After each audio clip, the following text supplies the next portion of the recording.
He is me. The announcement of Twitch's death by suicide hits insanely close to home. He has been described as love and light. I feel in a way that this is how people tend to see me: love, light, high energy, humor, laughter. What people don't see is the major depressive disorder, the addict, the heartbroken, the hopeless, the empty. When people say they don't understand how this happens, I do.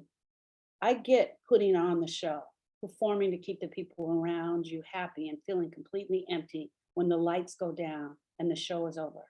I've never been in a place where the world without me sounds better than the world with me in it, but I see how people arrive there. It's not far off. I shared this to say it's not only that the quiet ones or the overtly sad ones need a hand, we can all do better. Consistently checking in. Ignore the highlight reels that are on social media. Make sure that everyone in your life knows that you love them and know that the world is better with them in it. Listen for understanding without judgment. Ask the question, are you okay? And let them know that you are not. You are not a burden, and you're a blessing in their life. The very nature of someone struggling with suicide and depression is not that they're not likely to reach out. They feel like they're a burden to others. People who are having thoughts of suicide often feel trapped and alone. Even if they can't find the exact words to say, the aspect of someone caring about them makes this a big difference. I hope this helps. I hope you can see a difference in one another's life when someone is hurting. This is a post that I'm reading that was written by my daughter, Brittani, that she posted on December 14th after Twitch's death. And in there, she put pictures of herself along with pictures of Twitch, Robin Williams, and other famous people that have died by suicide. I was actually at a doctor's appointment when the news broke about Twitch. And to be honest with you, I wasn't really familiar with exactly who he was until I started to see all the news media breaking. And then this post came out. And I called her up instantly and I said, have I not asked you? It was one of my questions. Have I not asked you? So today we have this amazing guest. You guys have met my daughter before. This is Brittani Miller, and she's had a long struggle with mental health, and we brought her on to share and just have the conversation, the much needed conversation. Brittani, we want to welcome you to the show. Thank you. It's good to be here. Well, actually, welcome back since we've recorded before. I also was very curious when I saw your post. What was going through your mind to make you feel inspired to write that? Like, when you got the news that Twitch had died by suicide, you instantly connected with his pain? Yeah, so I think, and I don't know how much people know about my story, but I suffer from major depressive disorder. And I think that it goes hidden a lot of the time.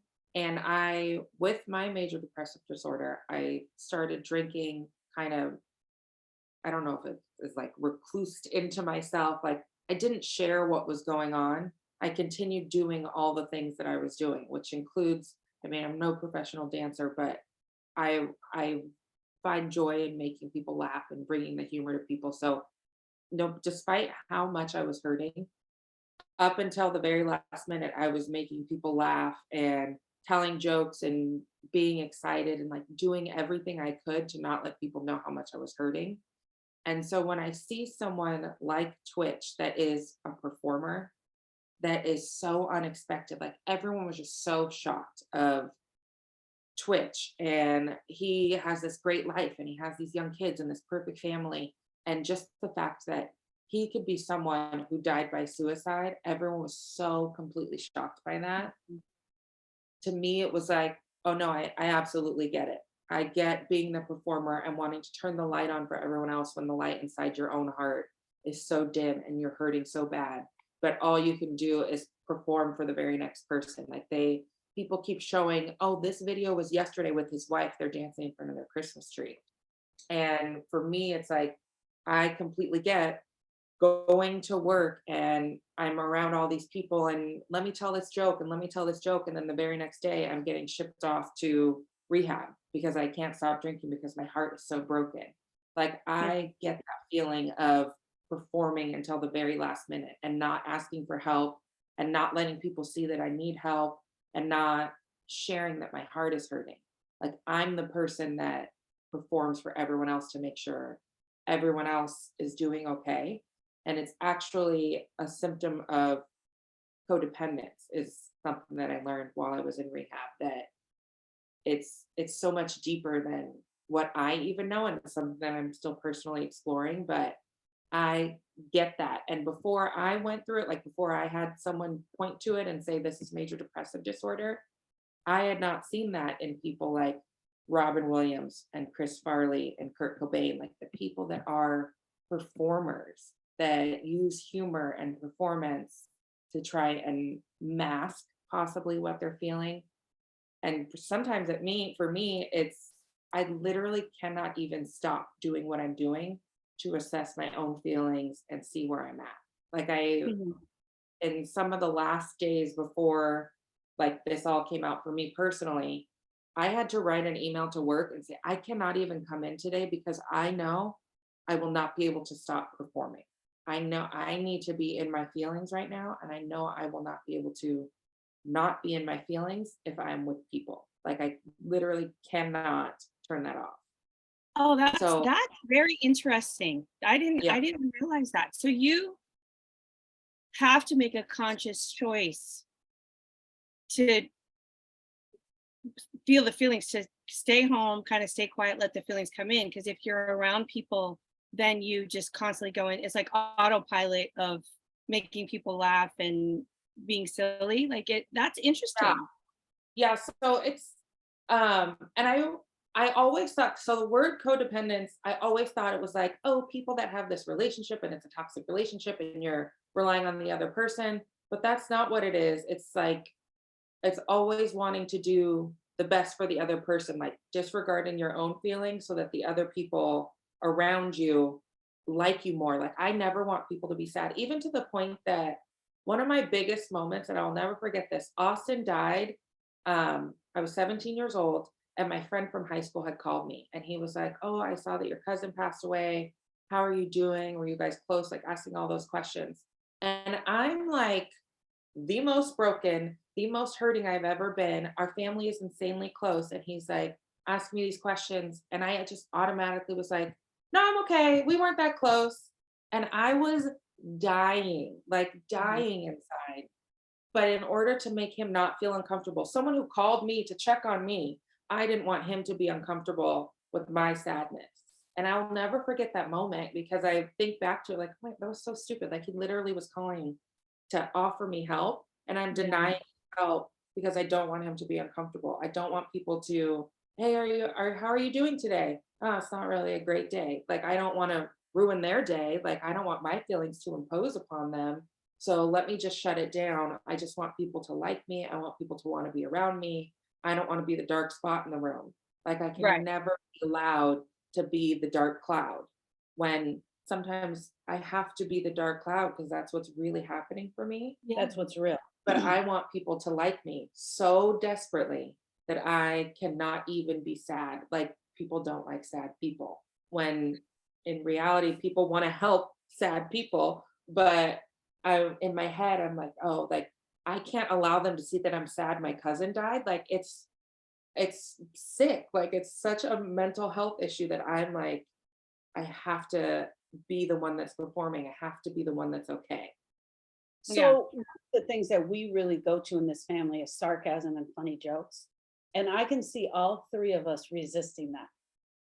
We're all resisting that because first of all, the audience wouldn't get it, but that is our go-to. And I have to say that it helps at some points, but it really is a hindrance because I can see all of us, our brains are just going, oh, zinger. I could have put that zinger in there. I could have put that zinger in there. which is normally what we do. We make jokes out of everything. And does that give you, then that makes it easier for you to blow it off. Yeah, it's called gallows humor, and it's just like this kind of a dark sense of humor or making humor out of things that are just sarcasm or dark things. I definitely tend to do that. It makes it easier to perform. I do feel better when I'm laughing. Laughter Yeah. takes the pain away, but it is just that brief second and then it goes away. That brief second of like you're laughing and then you sink back down into what you're doing. So it's like the hit of dopamine that your brain needs, and then you sink back down into what you're feeling. And I don't like that feeling to the point that I will like watch a ton of comedy to make myself feel better. Like when I was in the lowest of the low um before I left for rehab, I was binge watching Brooklyn Nine-Nine nonstop because it's funny to me and I felt better when I was watching it. But then I literally was hiding wine from my husband and drinking in my bed, drinking myself to sleep while I'm watching Brooklyn Nine-Nine. So I can just get those tiny hits of dopamine to keep myself at like a stable enough level to keep moving. Right. But the truth is that the laughter that you do and that you just described it only lasts for a few minutes. So you get Mhm. that hit of dopamine and it only lasts for a few minutes because what's really in there is the sad feelings. They have to come out. Mhm. They have Right. to be expressed.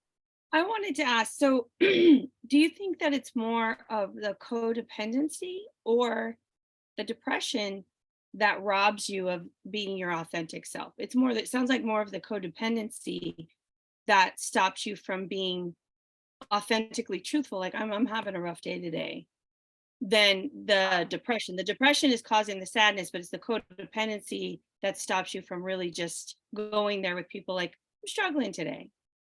Yeah, so I think it's a combination of both. The codependency doesn't allow me to feel the depression. And I think also it's important to identify that depression, sadness, grief, like they're different things. Yeah. And that's something that I was diagnosed with. Even having depression, like I feel like major depressive disorder is when someone has had multiple depressive episodes and they're kind of uncontrollable, like nothing really is necessarily going on that's big or major, but you just are in this depressive episode.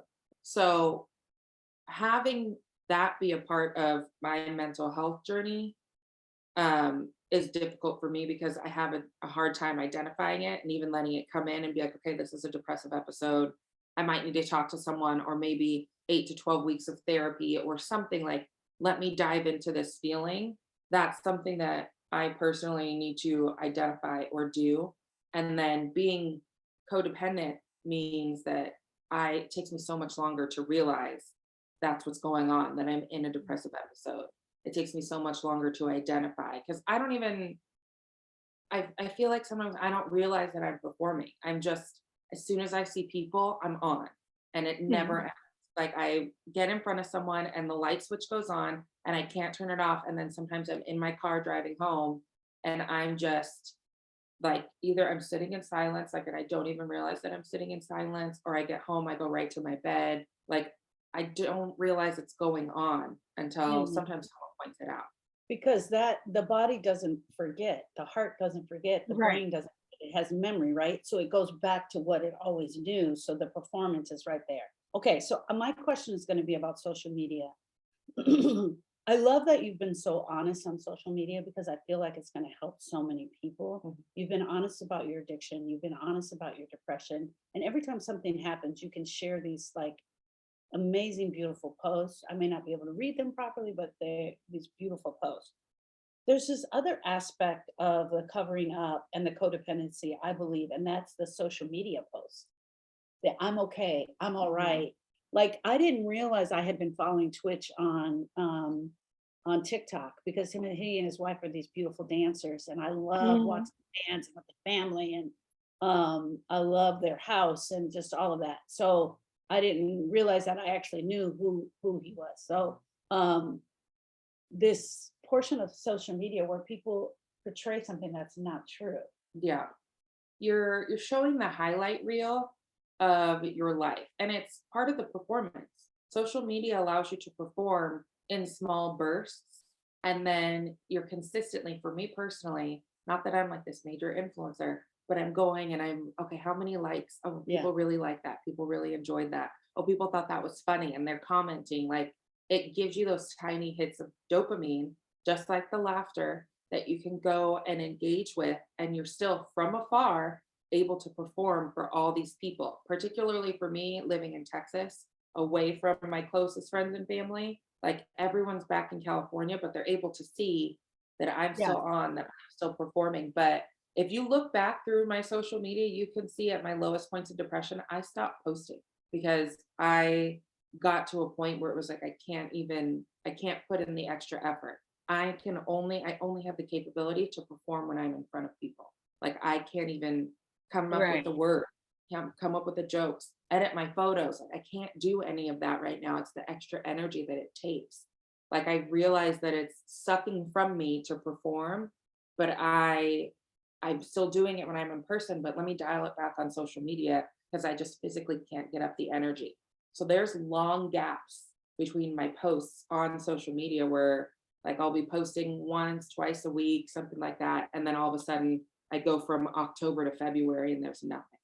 And that Right. to me, like, oh yeah, I was really not feeling it. And even if you look, like when you go back through your photos on your phone and you're like, oh, what was happening during this time?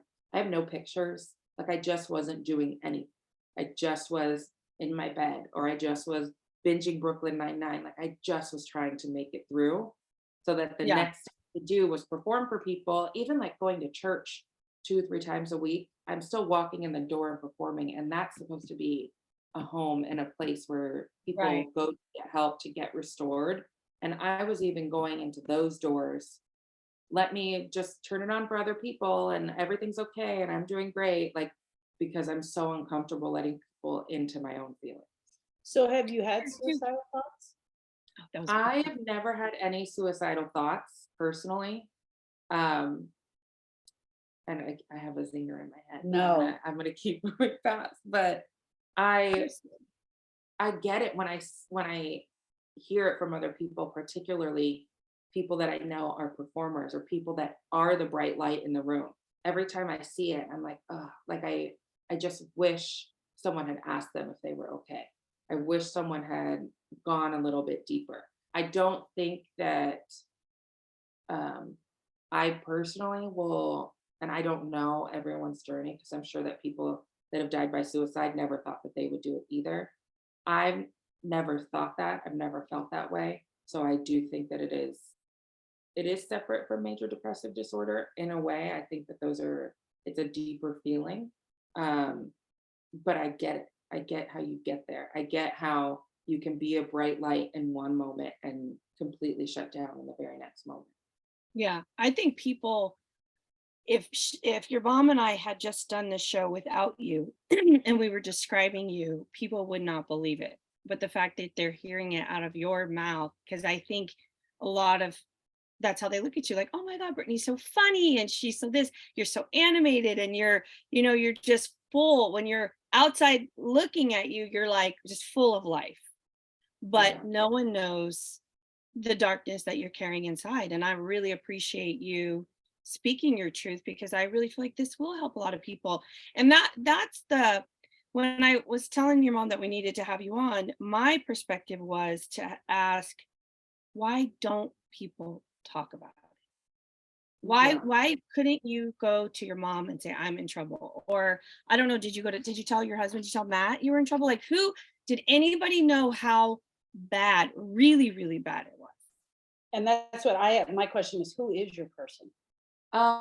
So both of those things. So I no one knew how bad it was. I think my husband could see how bad it was, but I was hiding the drinking from him. Um and just getting in the bed and I'm so tired and I really don't want to like talk. I don't want to be around people. I just was coming home and getting in the bed. So I think he could see that there was a different energy, that there was something different about me, but it wasn't it wasn't really like a point in time. Like it wouldn't make sense if this had happened immediately after Donovan died and he had witnessed that. It would be like, oh, okay, she's grieving. This was it was kind of in the depth of my infertility journey, but I kind of was going through that alone because he was on board with let's have kids, but I don't think he was as deep in it as I was. So I feel like that's part of what was causing this depressive episode. But it was such a long journey that it wasn't necessarily like you could pinpoint on this day this happened and then the depressive episode took over.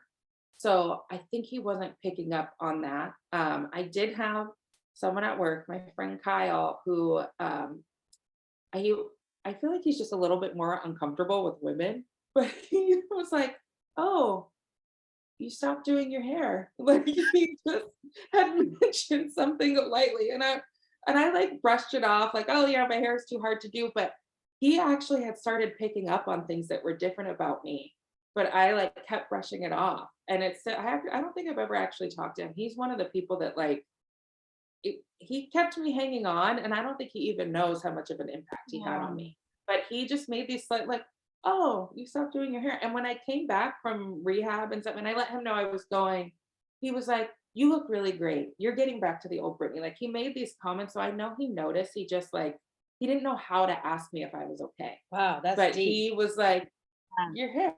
Like he Yeah.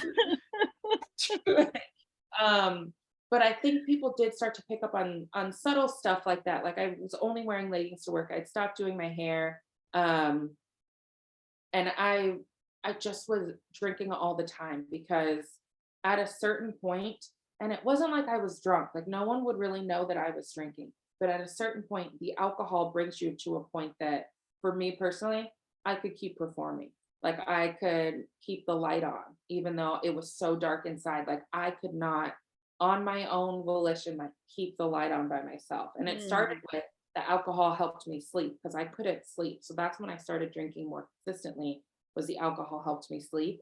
And then it was the alcohol kept the light on because I was just in such a dark place that I couldn't even get to the point where the light was on. So that the alcohol kept the light on. And then we had like a beer on tap at work. I worked at a WeWork office. Or I would bring my own alcohol to work. I don't even know if you know that. I've brought my own alcohol to work. It doesn't surprise me. And I had it in like a thermos. And someone was like, "Oh, that's such a cute cup. Let me see it." And I was like, "No, this is my cup," because I didn't want her to smell the vodka in my cup. Like it was so shocking to me that I'm like, "Oh my gosh." And then I was stopping at the gas station on the way home and buying either a bottle of wine that didn't need a cork so I could drink it in my room by myself, or the little box wines, which you had to look for the ones that had the highest percentage of alcohol, and they were cheap. They're only $4, but they had the higher percentage of alcohol. And I started going to the other gas stations. So I was like, "Oh my God, these people are going to think I'm an alcoholic. Like they're being so ridiculous." I was an alcoholic. If you're stopping at a gas station every day to buy 2 boxes of wine, you're probably an alcoholic. If you're drinking that wine, hiding it in your backpack so you can carry it into your room and drinking that wine where your husband doesn't know, you're probably an alcoholic. So I forget what the question was, but No. all of that. So we were asking like, who was your person? Like who, Oh, I do have because there were many times that I asked you and you wouldn't talk to me. You didn't feel comfortable talking to me. You would blow me off or Yeah. you would fill in with something. I mean, there were many times because Matt was calling me. He was concerned. So I would get on the phone with you and talk with you, but you never went that deep.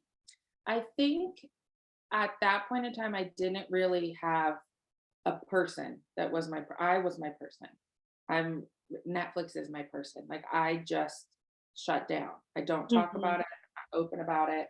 I don't want anyone else to hurt how I'm hurting. And towards the end, I started seeing a therapist on the app. I forget what the app is called, but there's so many different apps where you can see a therapist. And that started to help me because I was able to talk to her. So I did Mhm. have someone that I could talk to was on the app. And one of the benefits of having it on the app is there were so many times that I would have canceled that appointment if I had to put pants on and get in my car. But because it was on my phone, it was like, okay, well, I'm not going to cancel it because I'm just going to pull this up and talk to her. There were also so many times that I did those calls completely drunk.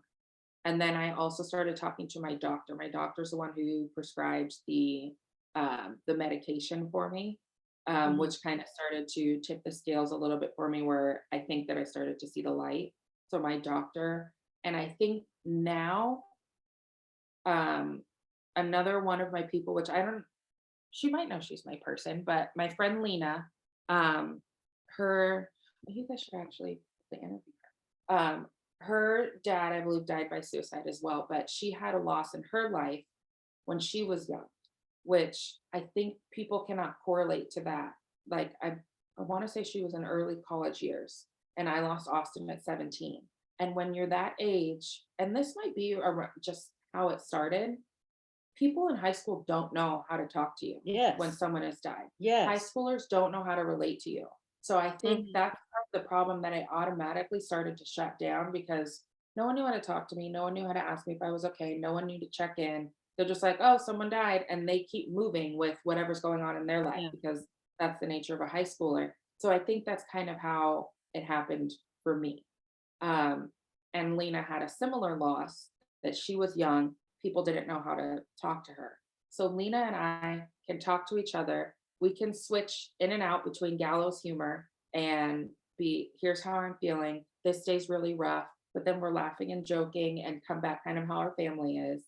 Um, and she's my person now, that she can text me, hey, I'm having a really hard day. And I can text her, hey, I'm having a really hard day. And we can still laugh and joke, and then continue to check in with each other. So I think when you Mm. find a person that has the same like temperament, that can deal with it the same way you can deal with it, um, that that benefits you. So I would say she's my person now. I have and it's funny because these are people that I don't necessarily talk to every day. And then I have a Mhm. friend, Danny Johnson, that has suffered a similar loss. Her brother died when she was very young. Um, she and I, we call each other Meredith and Christina from Grey's Anatomy. And when Donovan died, I had this 5 pound tub of Twizzlers, and I was just eating all these Twizzlers.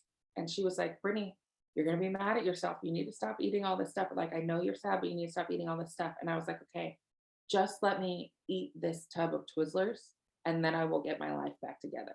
And she and I worked at the same office at the time. So she'd be checking, okay, the Twizzlers are almost gone. Okay, you're gonna talk to me when these Twizzlers are gone. Okay. And she knew, like, I had some medication that I was taking right after Donovan died. Like, she would check in with me, but also allowed me to be sad and Yeah. in that place. Or she would be with me when I needed to laugh. And she would at my office Hold on every one day. second, because I want to interject there. And I think that's really beautiful about Danny. It's that when we ask the questions, Erica, and you and I will do another show about this, but we can't react to the answer Right. because we're not getting the happy, flowery answer, like, I'm okay, don't worry about me. When we get that, I feel bad. I really want to unalive myself. When that's the answer, you just stay in there. You don't go anywhere. That's what makes the safe space, is that we accept them for who they are and no matter what they're going Yeah. through. And Yeah. that's what's so important. I'm sorry. I was just gonna say, what's not familiar with us as we grew up with our mom and dad, they used to tell us we didn't feel a certain way. Like, you don't feel that. You can't feel that way. And we were like, so it's like not being allowed to have your genuine feelings and own them and be encouraged, like your friend was doing for you. There's a detachment. And I think sadly, the gallows humor comes on very strong in those instances because I personally am uncomfortable feeling what I'm feeling, so I'm going to make a joke about it and just move along. And I think we raised our children, not I know we raised our children, not that we told them they didn't feel a way, but we would allow them to feel, but we would quickly make a joke to get them out of the feelings. And I know that I do that even with Kayla and Jordan still. I'm getting better at trying to let them sit in the feelings because I'm learning that I have to sit in my own. So I just think Mhm. it's something that we learned and then we passed on in a different format, which makes sense why you do so much performing, because you're trying to comfort people with your smile. So Yeah. it makes sense. I'm just, because as you're talking and then I'm having your mom ask, I'm like, I'm thinking about where it started. You kind of go back to the beginning, and that's Mhm. kind of where it starts. And then the result of what we went through, your result of that. So I'm very curious to see what it's going to look like and how you mother the twins. Ah, That'll be interesting. Yeah, because I want to. Okay, so I'm sitting here hiding my Christmas present. So Matt and I went shopping last night, and one of the presents was actually these little eggs, and they have emotions, and they are to show even from a very young age the kids different emotions. So each egg has a different emotion. You put the card with it, and it's to get the kids familiar to talking and I emotions. love that. It was for 18 months and above. And I literally held on to the thing. I was like, I need this. I need to get this for the twins so we can talk in emotions, so we can change the conversation around emotions and change the conversation of Did you what get things. it? Okay, can I finish the story? I'm sorry. I don't want my kids to be in touch with their emotions. So Matt and I both looked at it for a very long. We were reading the side of the box, and I said, "But it's 18 months, and we were buying other stuff." So I was like, "You know what? We can get this later." We put it down. I kid you not. And the whole time I was like, "I need to go back and get that just so I have it. I need to go back and get that." And he comes over to me. Matt comes over to me, and he goes, "This lady just picked it up and bought it. Like we both want what it is." So I'll have him order, because as I'm sitting here talking through this whole thing, I'm like, I need that thing on emotions. Like we have to change the conversation. Yeah. Sad is okay. Sad is an emotion. Sad is the brother or the sister to happy. We're going to feel Mhm. happy. And then on the other side of that, we're going to feel sad. And we have to let our kids sit in our emotion. Okay, I want one last question before we end the show. One of the things that Matt is Brittany's husband, have noticed about you lately is that you don't want to go anywhere. Hey, this Thanksgiving, let's go here. Hey, it's the Christmas party, let's go here. Is part of that because you don't want to be on? Do you have you made a conscious connection to that? Okay, so I think it's several things that have layered up. One is yes, that I don't want to be on all the time, and that I think that I'm making it okay. That like I'm like you don't have to go, you don't have to be on. Like I just want to be where I'm at, but right now. That's kind of how I'm feeling. Part of it is that I don't want to put on pants, and COVID, I think, has made it okay to not have to put on pants and not go places. And I think that I am an extroverted introvert. Like I'm an extroverted person, but I actually recharge by being by myself.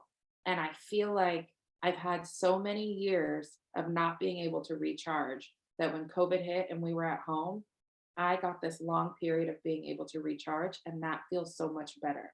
So I feel Yeah. like instead of going out and being able to recharge like a normal person would, or a typical person every day can go out and do what they need to do, I miss that. Since I was 17, I've been missing the part where you recharge. Mhm. And I think that like March 13th or whatever that Friday was that everyone got locked down, I've been able to recharge since then. And I'm getting back to the point where I am charged, but it really has been like I don't want to go out. I don't want to be around people. I know that I'm going to perform if I'm there. And I've noticed this like if I can hang out with certain people because they'll be okay if I'm not on. Or I can tell them in advance, like I'm having a rough day. We can hang out, but I'm not telling any jokes, or I am only telling three. Like they know that I'm not going to be at a level 10. So I can hang out with my people like Lena, I can hang out with Danny McLean, who's out here, I can hang out with, and they know I'm not going to be performing. I'm just going to be with them. Yeah. Um, but I think a large group of people like Thanksgiving, I would have, it would have sucked everything out of me. So I knew like, okay, I don't want to go because it's just going to take from me. And I don't have that in my tank to give. So I do feel like it's a conscious decision. One, it's part of the fact that I have not recharged for the past 15 years. And now I'm taking all that time to recharge. And it also is just selfishly, I don't want to put on pants or brush my hair. There's a laziness aspect in Even there, on the podcast. even on a podcast. Um, what do you think my reaction would have been had you told me the truth? Because one of the things I have to say is that you're always very honest. Even if I asked you, Brittany, are you drinking? Like even at 9 o'clock in the morning, you were like, "Yep, I'm drinking." You never lied about it. But what what if you had told me the truth? Mom, I'm dying inside. I feel so bad. I didn't have the words for it. I didn't Mm. know I was dying inside. I just was, it just was there. It was like on my back. So I couldn't see it. I knew that I didn't want to go to work. I knew like I couldn't identify what was happening to me. I couldn't identify major depressive disorder. I just was in this pit and I can't see. So Yeah. I couldn't have told you I'm sad, I'm hurting. Like it just was, this is how I feel. Because it's not, I feel like the difference between sad and depression, like when you're sad, if something hurt you, like if it's an injury, just to make it easy, like you can see this injury is on my knee. I scraped my knee. Let me address this. To me, that's how sad feels.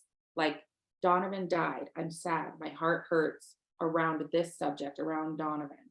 But I feel like depression and suffering from major depressive disorder, it encompasses your whole body and you don't know where it is. You don't know where it hurts. You can't point to it and you can't fix it. That's how it feels. And so I couldn't have even told you, like, I can't even see out to look at myself and say, this is what hurts. This is what I'm having a hard time with, because it was everything. It was all of me. It was all the time. I couldn't have even told you this is what's happening. And that's what I think is so important about your post, is that you're really saying, hey, I get how he was so on Mhm. all the time. I get how he was performing, how he was putting the energy out there, yet secretly dying inside. I Mhm. totally get Yeah. You know what's crazy, when I knew I was dying inside after Donovan died, but what stopped me from talking about it was there was nothing anyone could say that was going to make me feel better. So that's why I Yeah. didn't ever share how dark it was and deep it was, because, the words are words. No one was going to bring him back. No one was going to make it stop. So it was like, what is the point? It's my perspective Yeah. on how I saw it. Like, why talk about it? No one's going to make me feel better. So I might as well I just wallowed in the darkness. Yeah. But I was very aware of what I felt. It just I didn't, what was going to change by me sharing. So that was Mhm. where my thoughts were. Yeah. Friends, thank you so much for allowing us to be here with you for this very special message. We want to also let you know that they being the world, has created an emergency contact number if you are just needing someone to talk to. And I think that that's the overall theme of today, is like knowing who the people are that you need to talk to and really reaching out to them. The emergency number for talking to someone about suicide is 988. I'm going to put the link below. It's 988. What I think Brittany has shared here the most is that she found the three people that would listen to her, that she could say the ugly to, and they were in the comfortable place for her. I can say I don't feel like putting on pants today, and they totally got it. We know for a fact that hurting people need to talk. They are dying to talk about what's going on. Partly why we can't sort things out is because we have to say it out loud, including the ugly, so that our brain and our heart kind of come to the same page and understand it. So having that person, if someone comes up to you and they ask you how you're doing and you don't feel comfortable with them, go to the next person. Find that person that you can talk to. You need your person. Thank you so much for sharing your truth, Brittany. Like, it's important for us to have these conversations, Yeah. even though they're hard and uncomfortable. Mhm. And, not for us, because, we're close and we know each other. Like, I think it would be a little different if we were strangers. But someone needs to hear this. Someone Mhm. needs to hear this message that, the cousin, sister, parent you might have that's always on might be hiding a darker sadness inside. And so, yeah, go there. Start having these difficult conversations, because the difference between dancing one day and unaliving yourself the next, I mean, it's becoming a common occurrence now. And we Yeah. need to start saying these words out loud to start touching more homes, so that we don't have to wake up to this terrible news anymore. Because I know I can't take it. My heart is truly broken for that family. And Yeah. they were such a beautiful couple, and they brought their children out. And so we got to see them, moving together as a unit. And so my heart just is heavy for them. And I hope that this message reaches someone else who will make a decision to find a person in a safe space so that they don't have to have this experience as a family. Yeah. What's your final advice? Um, I think my final advice would be to identify your feelings and share them with your person. Yeah. Even if you have not found your person yet, write them down. Get them Yeah. out on paper and just try to identify where you're at. So when you do find that person, you can easily say, here's where I'm at. Because I think for me, it's hard to just identify it. So even just getting everything out on paper and just journaling like a mad person. Yeah. That's great. Bye, friends. Bye, friends. Thank you.